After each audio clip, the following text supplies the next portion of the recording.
And now Chapter 9, The Killing of Kamsa.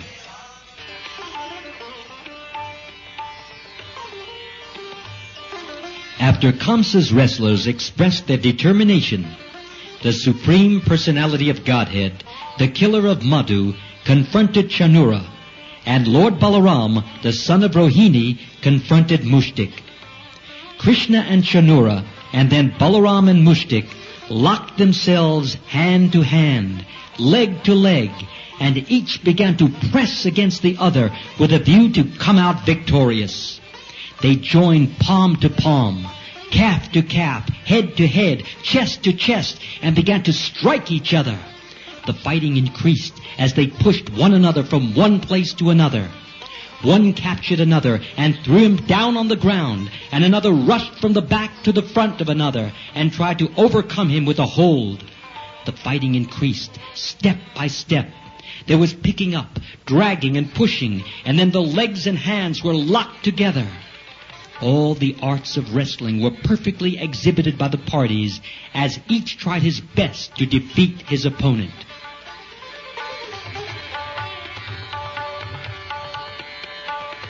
But the audience in the wrestling arena was not very satisfied because the combatants did not appear to be equally matched.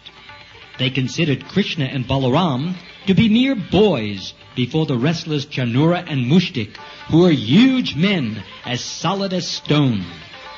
Being compassionate and favoring Krishna and Balaram, many members of the audience began to talk as follows. "Dear friends, there is danger here." Another said, "Even in front of the king, this wrestling is going on between incompatible sides." The audience had lost their sense of enjoyment. They could not encourage the fighting between the strong and the weak. So they said, "Mushtik and Chanura are just like thunderbolts, as strong as great mountains. And Krishna and Balaram are two delicate boys of very tender age.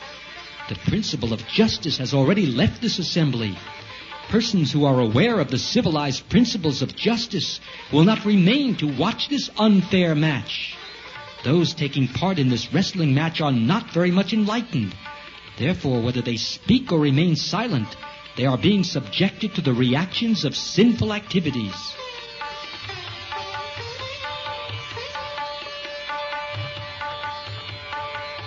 "But my dear friends," another in the assembly spoke out, "just look at the face of Krishna. There are drops of perspiration on his face from chasing his enemy, and his face appears like the lotus flower with drops of water. And do you see how the face of Lord Balaram has turned especially beautiful? There is a reddish hue on his white face because he is engaged in a strong wrestling match with Mushtik." Ladies in the assembly also addressed one another. "Dear friends, just imagine how fortunate is the land of Vrindavan, where the Supreme Personality of Godhead himself is present, always decorated with flower garlands, and engaged in tending cows, along with his brother, Lord Balaram. He is always accompanied by his cowherd boyfriends, and he plays his transcendental flute. The residents of Vrindavan are fortunate to be able to constantly see the lotus feet of Krishna and Balaram, which are worshipped by great demigods like Lord Shiva and Brahma and the goddess of fortune. We cannot estimate how many pious activities were executed by the damsels of Brajabhumi, so that they were able to enjoy the Supreme Personality of Godhead and look on the unparalleled beauty of his transcendental body. The beauty of the Lord is beyond compare. No one is higher than or equal to him in beauty of complexion or bodily luster.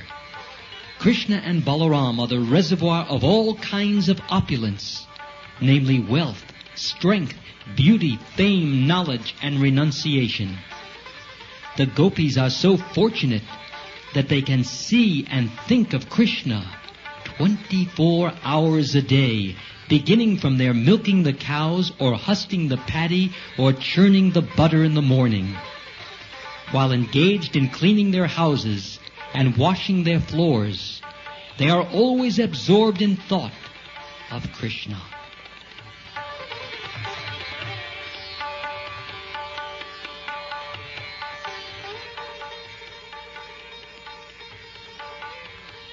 The gopis give a perfect example of how one can execute Krishna consciousness even if he is in different types of material engagement. By constantly being absorbed in the thought of Krishna, one cannot be affected by the contamination of material activities. The gopis, therefore, are perfectly in trance, samadhi, the highest perfectional stage of mystic power. In the Bhagavad Gita, it is confirmed that one who is constantly thinking of Krishna is a first-class yogi among all kinds of yogis. My dear friends, one lady told another, we must accept the gopis' activities to be the highest form of piety. Otherwise, how could they have achieved the opportunity of seeing Krishna both morning and evening when he goes to the pasturing ground with his cows and cowherd boyfriends and returns in the evening? They frequently see him playing on his flute and smiling very brilliantly.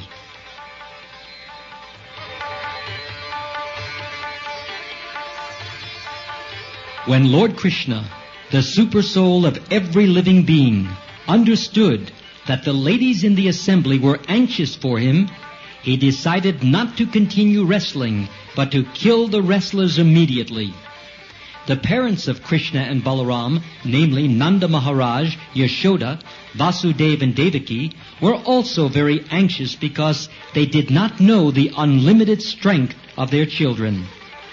Lord Balaram was fighting with the wrestler Mushtik in the same way that Krishna, the Supreme Personality of Godhead, was fighting and wrestling with Chanura. Lord Krishna appeared to be cruel to Chanura, and he immediately struck him thrice with his fist. The great wrestler was jolted to the astonishment of the audience. Chanura then took his last chance and attacked Krishna just as one hawk swoops upon another. Folding his two hands, he began to strike the chest of Krishna. But Lord Krishna was not even slightly disturbed, no more than an elephant that is hit by a flower garland. Krishna quickly caught the two hands of Chanura and began to wheel him around. And simply by this centrifugal action, Chanura lost his life. Krishna then threw him to the ground. Chanura fell, just like the flag of Indra, and all his nicely decorated ornaments were scattered hither and thither.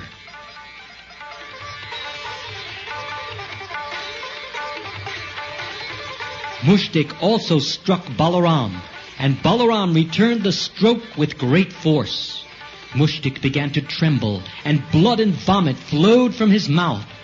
Distressed, he gave up his vital force and fell down, just like a tree falls down in a hurricane. After the two wrestlers were killed, a wrestler named Kut came forward. Lord Balaram immediately caught him in his left hand and killed him nonchalantly. A wrestler of the name of Shal came forward, and Krishna immediately kicked him and cracked his head. A wrestler named Toshal came forward and was killed in the same way. Thus, all the great wrestlers were killed by Krishna and Balaram, and the remaining wrestlers began to flee from the assembly out of fear for their lives. All the cowherd boyfriends of Krishna and Balaram approached them and congratulated them with great pleasure. While drums beat and they talked of the victory, the leg bells on the feet of Krishna and Balaram tinkled.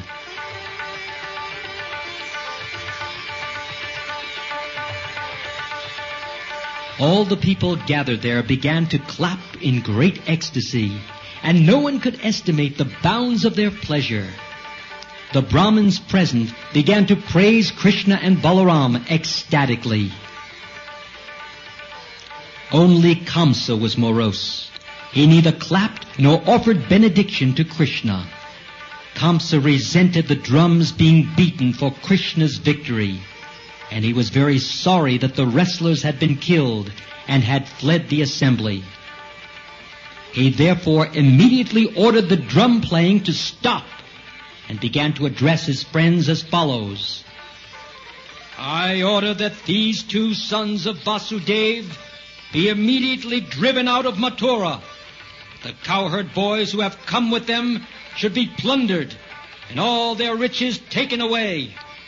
Nanda Maharaj should immediately be arrested and killed for his cunning behavior. And the rascal Vasudeva should also be killed without delay. Also, my father Ugrasen, who has always supported my enemies against my will, should be killed.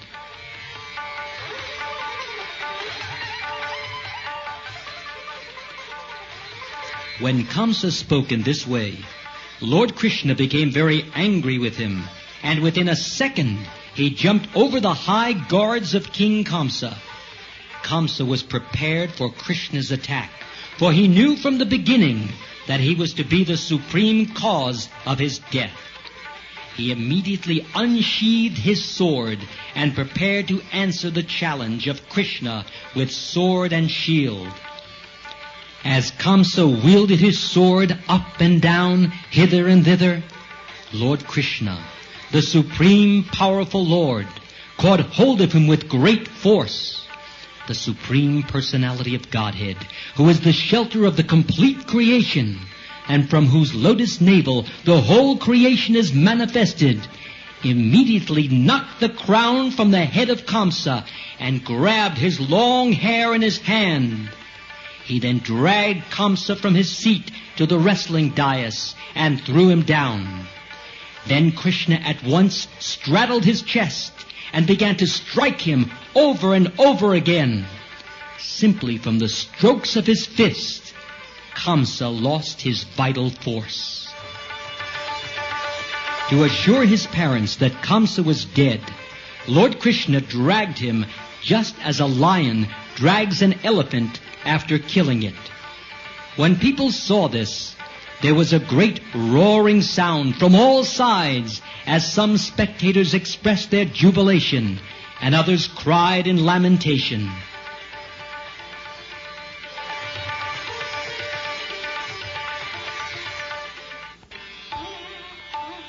From the day Kamsa heard he would be killed by the 8th son of Devaki, he was always thinking of Krishna with his wheel in hand. And because he was very much afraid of his death, he was thinking of Krishna in that form 24 hours a day without stopping, even while eating, while walking, and while breathing. And naturally, he got the blessing of liberation. In the Bhagavad Gita it is stated, Sada tad baba bhavata. A person gets his next life according to the thoughts in which he is always absorbed. Kamsa was thinking of Krishna with his wheel, which means Narayan, who holds a wheel, conch shell, lotus flower, and club.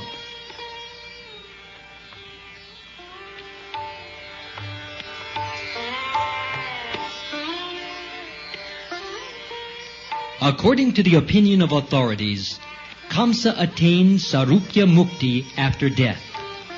That is to say, he attained the same form as Narayan or Vishnu. On the Vaikuntha planets, all the inhabitants have the same bodily features as Narayan. After his death, Kamsa attained liberation and was promoted to Vaikuntha Loka. From this instance, we can understand that even a person who thinks of the Supreme Personality of Godhead as an enemy gets liberation or a place in a Vaikuntha planet. So what to speak of the pure devotees who are always absorbed in favorable thoughts of Krishna? Even an enemy killed by Krishna gets liberation and is placed in the impersonal Brahma Jyoti. Since the Supreme Personality of Godhead is all good, anyone thinking of him, either as an enemy or as a friend, gets liberation. But the liberation of the devotee and the liberation of the enemy are not the same. The enemy generally gets the liberation of Sayuja, merging into the infinite light, and sometimes he gets Sarupya liberation, obtaining a similar form of the Lord.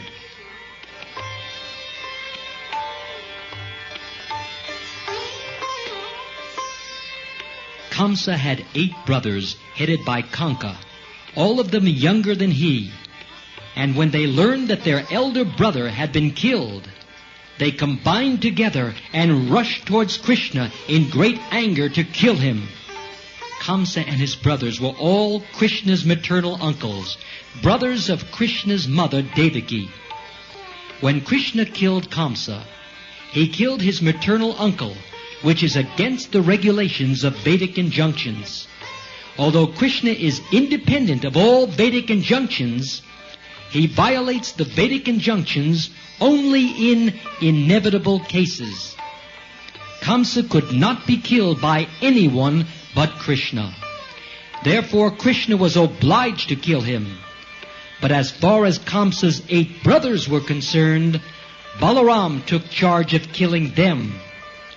Balaram's mother, Rohini, although the wife of Vasudeva, was not the sister of Kamsa.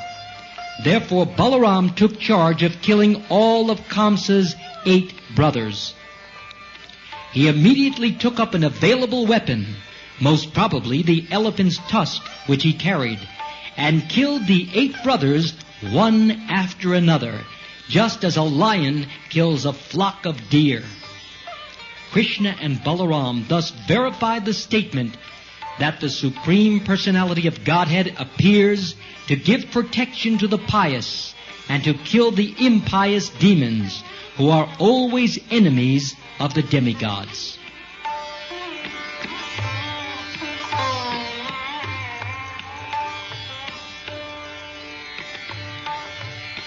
The demigods from the higher planetary systems began to shower flowers, congratulating Krishna and Balaram. Among the demigods were powerful personalities like Lord Brahma and Shiva, and all joined together in showing their jubilation over Kamsa's death. There were beating of drums and showering of flowers from the heavenly planets, and the wives of the demigods danced in ecstasy. The wives of Kamsa and his 8 brothers were aggrieved at the sudden death of their husbands, and all of them struck their foreheads and shed torrents of tears. Crying loudly and embracing the bodies of their husbands, the wives of Kamsa and his brothers lamented, addressing the dead bodies. Our dear husbands, you are so kind and are the protectors of your dependents. Now, after your death, we are also dead, along with your homes and children. We no longer look auspicious. On account of your death, the auspicious functions to take place, such as the sacrifice of the bow, have all been spoiled. Oh, dear husbands, you treated persons ill, persons who were faultless, and as a result, you have been killed. This is inevitable, because a person who torments an innocent person must be punished by the laws of nature. We know that Lord Krishna is the Supreme Personality of Godhead. He is the Supreme Master and Supreme Enjoyer of everything. Therefore, one who neglects his authority can never be happy, and ultimately, as you have, he meets death.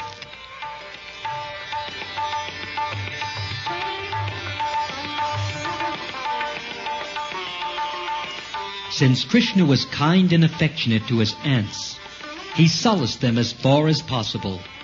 The ritualistic ceremonies performed after death were then conducted under the personal supervision of Krishna, because he happened to be the nephew of all the dead princes. After finishing this business, Krishna and Balaram immediately released their father and mother, Vasudeva and Devaki, who had been imprisoned by Kamsa. Krishna and Balaram fell at their parents' feet and offered them prayers. Vasudeva and Devaki had suffered so much trouble because Krishna was their son. It was because of Krishna that Kamsa was always giving them trouble. Devaki and Vasudeva were fully conscious of Krishna's exalted position as the Supreme Personality of Godhead.